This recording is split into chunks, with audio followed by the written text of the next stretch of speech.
Hello po, welcome to my channel. Sa araw na to, nagluto po ako ng Glotto Soup. Share ko lang po sa inyo kung paano ko po ito niluto. Kaya tara, mag-intro muna tayo.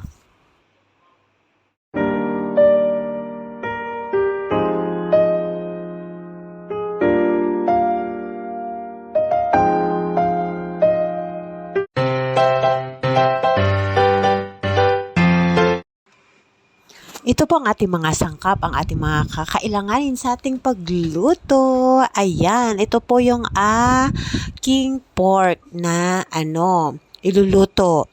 Na boiled ko na rin po ito. At saka may dalawa po akong paa.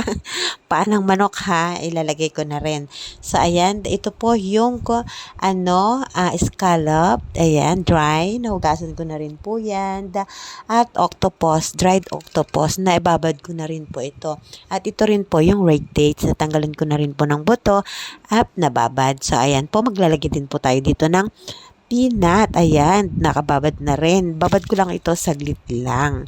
So, ito po yung ating lotus. Ayan, hiniwa-hiwa ko na rin. Ayan po, at maglalagay din po ako dito ng patis. So, ayan, ito lang po yung aking mga sangkap sa ating pagluto.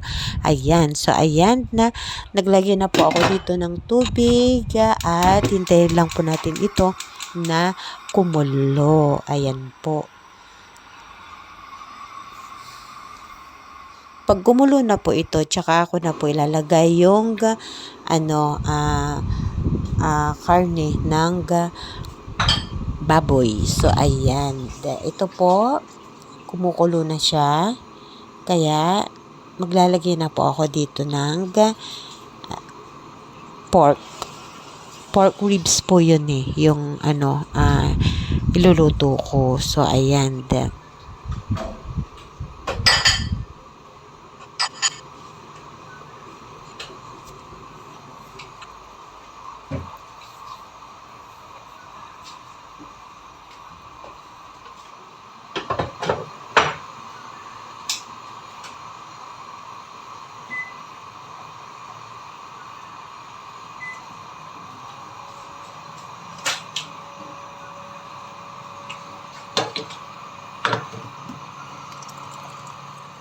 Yan po, kulong-kulo na, kaya pwede na po akong maglagay dito ng, ayan, lalagay ko na po yung ating mga karne. Pakuluin lang ito saglit at ilalagay ko na rin yung ibang sangkap. Ilalagay ko na rin po dito yung aking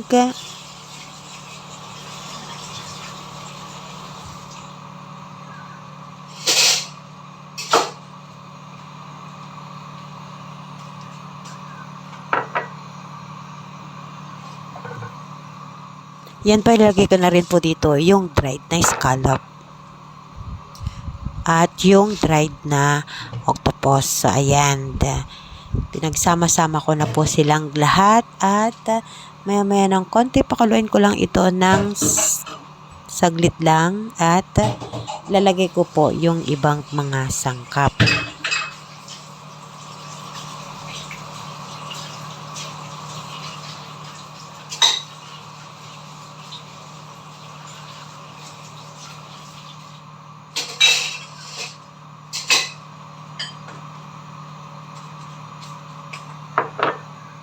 Ayan po, kumulo na, kaya ilalagay ko na po dito yung mani. Yan.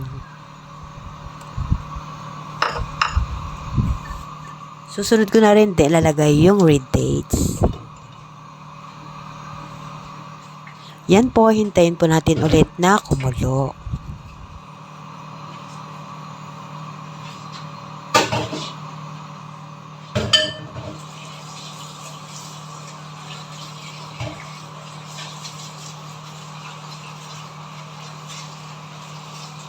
Siya nga po pala, malakas pa po yung apoy ko dito. Pag kumulo na, tsaka ako po ito hihinaan. Yan, hintayin natin na maluto. Kasi ngayon, malamig ang panahon, kaya kailangan natin ng humigop ng sabaw. So, ayan. Tayo po natin na maluto yung ating sabaw para makahigop na po tayo ng sagaw at malamig ang panahon ngayon.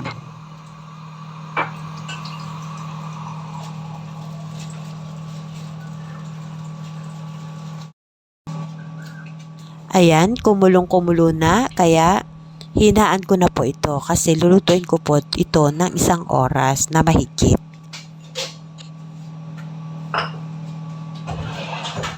Yan, mahina lang po yung apoy para hindi siya matuyo. Kasi kung malakas yung apoy tapos 1 oras na mahigit, naku po, wala na pong sabaw. Kaya dapat mahinang-mahina lang yung apoy.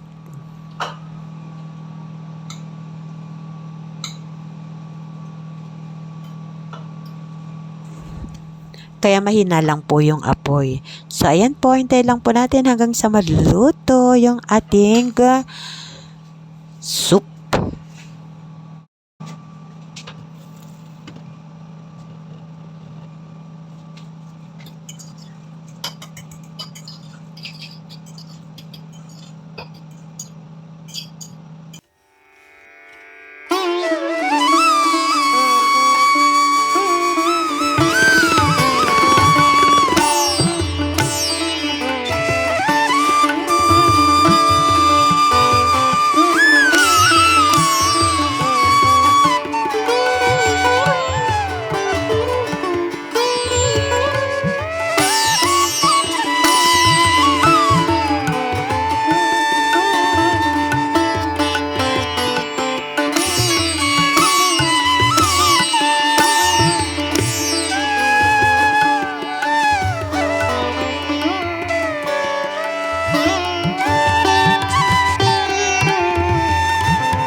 Gimana Sarah?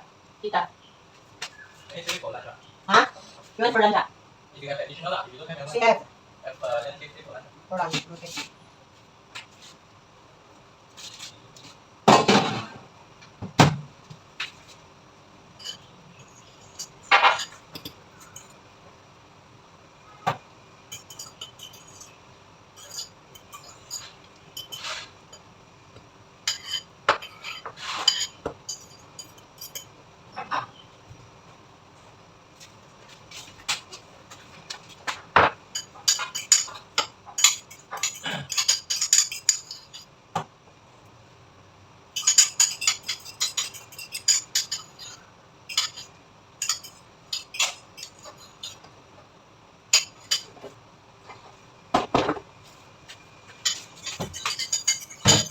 have the Paula, you want? O yun for livestock? Kalah tu.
Yan po, malambot na po yung ating karne. Kaya sa puntong ito, pwede ko na pong ilagay yung lotus.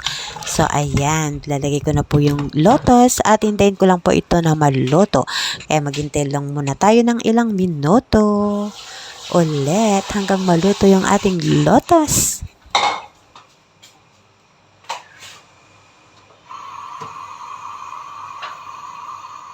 So, ayan po, habang hinihintay po natin na lumambot ulit yung ating lotus ay ako po yung nagpapasalamat sa inyong lahat at sa inyong patuloy na panonood at sa inyong pagsubaybay sa lahat ng mga videos na ina-upload ko po.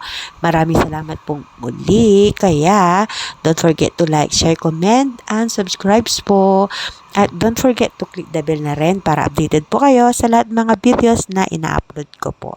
Ayan, maraming salamat po sa inyong lahat.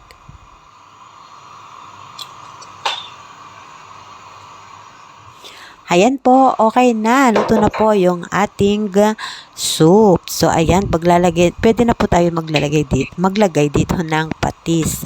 So, ayan, pagluto na po, tsaka maglalagay ng pangpalasa. Patis lang yan. So, ganyan lang po yung aking pagluto sa ating lotus soup. So, ayan po. Maraming salamat pong muli sa inyong patuloy na panunood at patuloy nyo pong pagsubaybay sa aking mga videos. Ayan po, ito na po yung ating niluto. Kaya, bye! Thank you for watching again. See you po sa susunod ko pong videos.